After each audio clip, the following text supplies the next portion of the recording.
foi do caralho mesmo. E não é porque eu falaria isso no fim do que fosse, assim, né? Do show que tivesse. Realmente foi do caralho. Eu tenho um carinho muito grande por Recife. E sempre tive, por milhares de razões. Primeiro, porque eu tenho muitos amigos que são de Recife, que moram em São Paulo.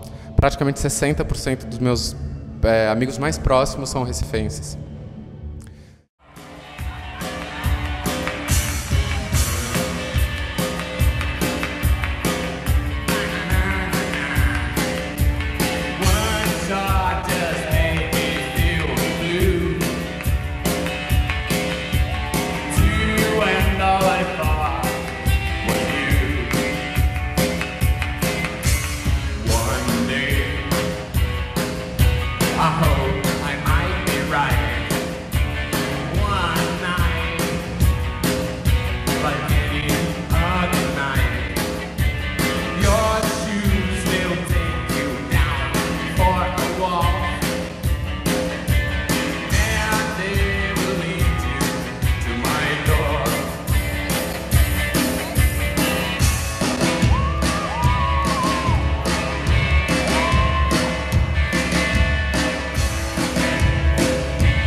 Segundo, que Recife é uma cidade mega antenada mesmo, e realmente é uma cidade que compreende algumas coisas de modernidade sonora, modernidade não no sentido piegas de moderno, mas não é um moderno só o hype, é moderno porque é atual, porque é contemporâneo.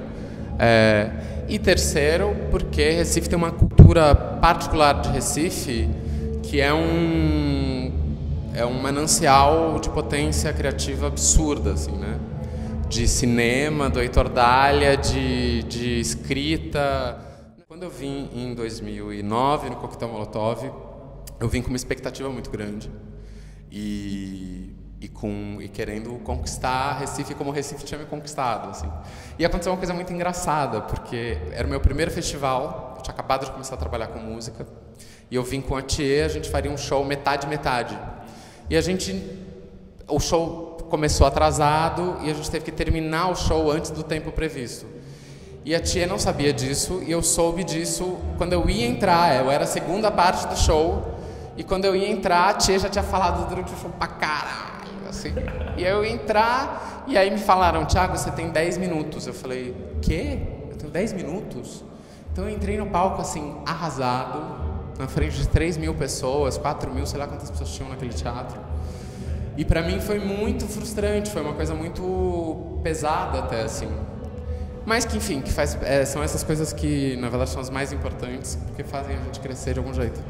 Então, voltar para Recife, para um festival onde eu sou um headliner, onde tem um público que reage a qualquer bobagem que eu digo, ou a qualquer pedido que eu faça, é do caralho, é super gostoso, é super prazeroso,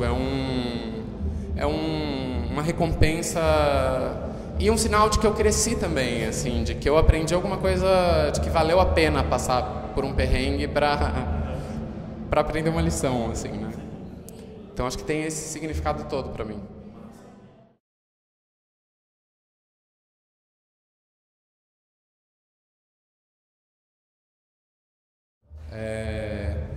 A Cida Moreira, que é uma cantora que ficou muito conhecida em São Paulo, infelizmente não ficou tão conhecida no Brasil todo, mas que pra mim é a maior...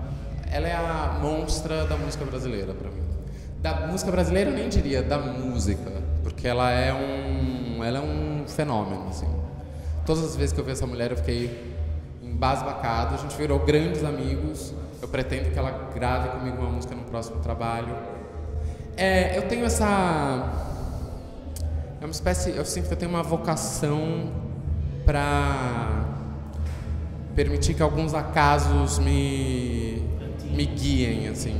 E eu sinto que existem vários acasos que me permeiam. Então, por exemplo, a própria Cida foi um acidente de percurso que eu descobri.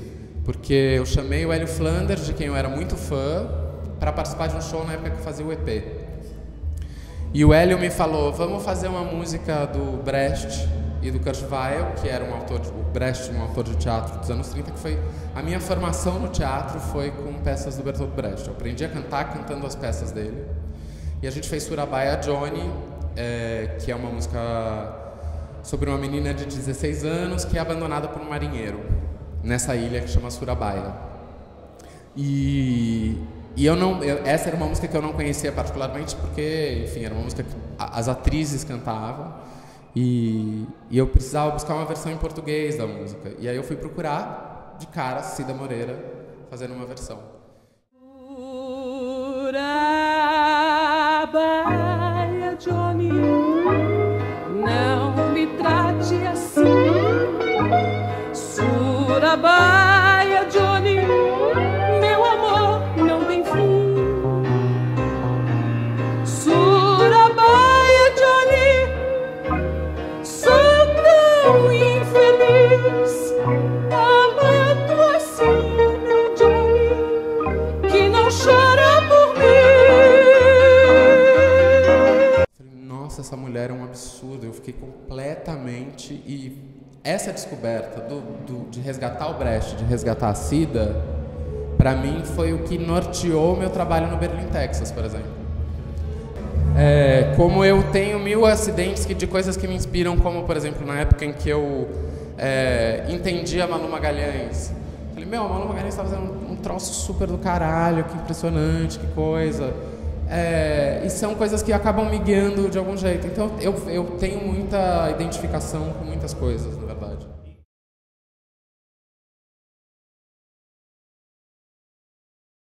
Eu acho que o sentido de continuidade na obra de um artista, isso é uma coisa que a gente percebe muito quando a gente fala, por exemplo, de artes plásticas. Eu acho que é mais claro do que em qualquer outra arte.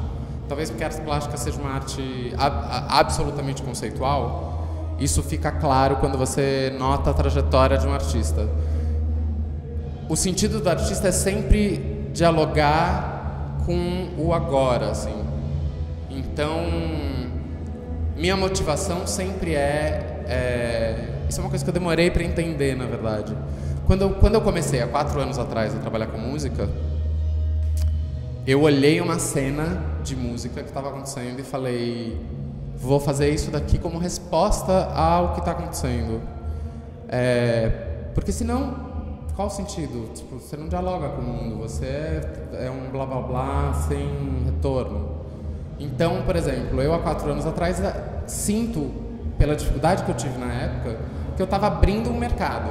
Então, não tinham cantores homens estreando, só tinham cantoras mulheres. Tinha o Marcelo Camelo, que não é um cantor, óbvio, mas que vem de uma tradição de composição e que já era um consagrado, digamos. Não tinha ninguém homem começando. Não tinham bandas com a minha proposta sonora, então muita gente torcia o nariz. Tinha muito pouco o que hoje em dia virou um termo que eu coloquei no meu release. Eu tenho quase certeza que eu inventei esse termo, que é a coisa do MPB indie MPB, porque antes, há 4 anos atrás, eu sofria um preconceito que era quem é indie escreve em inglês e faz rock, quem é da MPB escreve em português e faz samba. De repente eu não estava fazendo nem pop rock português, eu estava trabalhando com um gênero dúbio, com uma língua dúbia. Isso era uma novidade de algum jeito. Você vê, passados 4 anos, existe um monte de cantores aparecendo. Compositores com status de cantores. Existe um monte de bandas com uma proposta sonora parecida com aquilo que eu estava fazendo há 4 anos atrás. Um monte de banda cantando em francês, um monte de banda bilíngue. Então a minha resposta para o mundo agora não pode mais ser a mesma de há 4 anos atrás. Senão eu só sou mais um blá blá blá. Então eu acho que a minha motivação é sempre enxergar isso que eu estou enxergando agora e falar, minha resposta para isso vai ser X. Então isso é um pouco o que eu projeto para o futuro. Eu não conto exatamente qual é a resposta ainda, mas é uma resposta a essa cena que eu estou enxergando agora. Eu acho que essa vai ser sempre a motivação. Enxergar o que está acontecendo e falar, o que eu tenho para dizer agora é isso. É isso que me guia.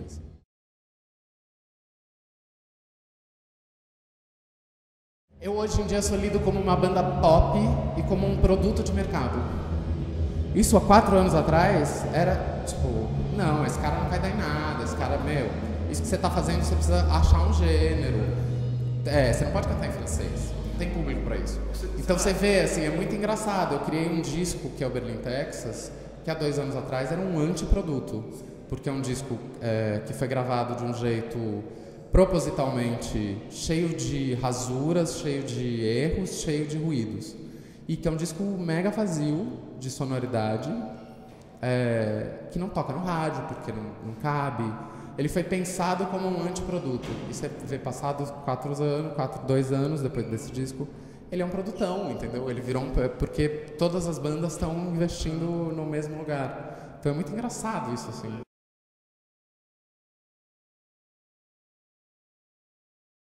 Super. Eu cada vez mais tenho falado, eu sou indie true, assim. Eu não tenho empresário, eu não tenho produtor. Eu tenho uma amiga que faz minha assessoria de imprensa. Eu tenho a Ana Garcia que me ajuda, aconselha e às vezes vende shows pra mim ou organiza alguma coisa.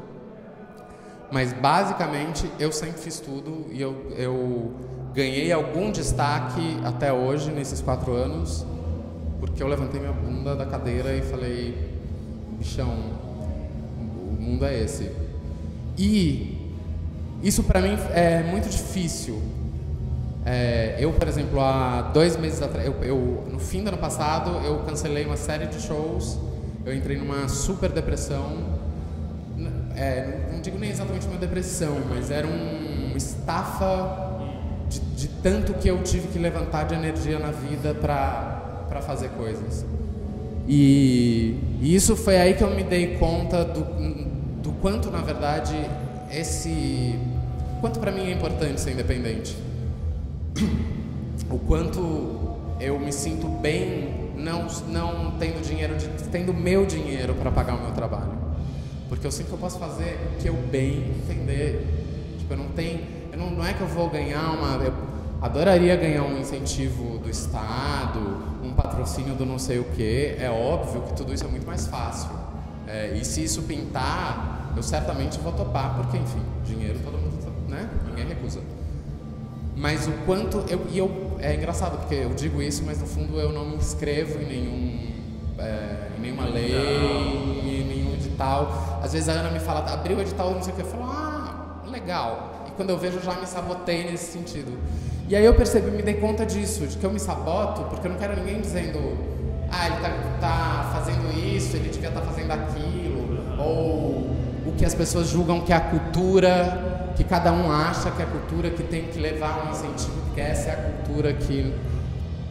Eu quero fazer a minha cultura. Então, para eu fazer a minha cultura e para eu ser livre nesse sentido e para que isso seja compatível com o meu discurso, até de ser um antiproduto eterno, ou se eu quiser virar um produto, eu preciso... Isso tem que ser compatível mesmo com o que eu estou discursando. Então, é isso.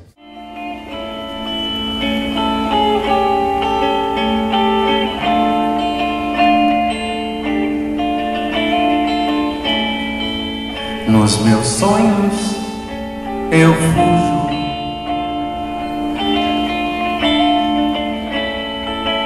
faço as malas e sumo.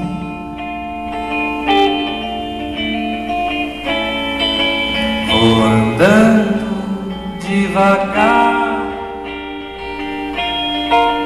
pra você me alcançar. Viro numa esquina e paro no mesmo lugar em que eu te conheci, mas você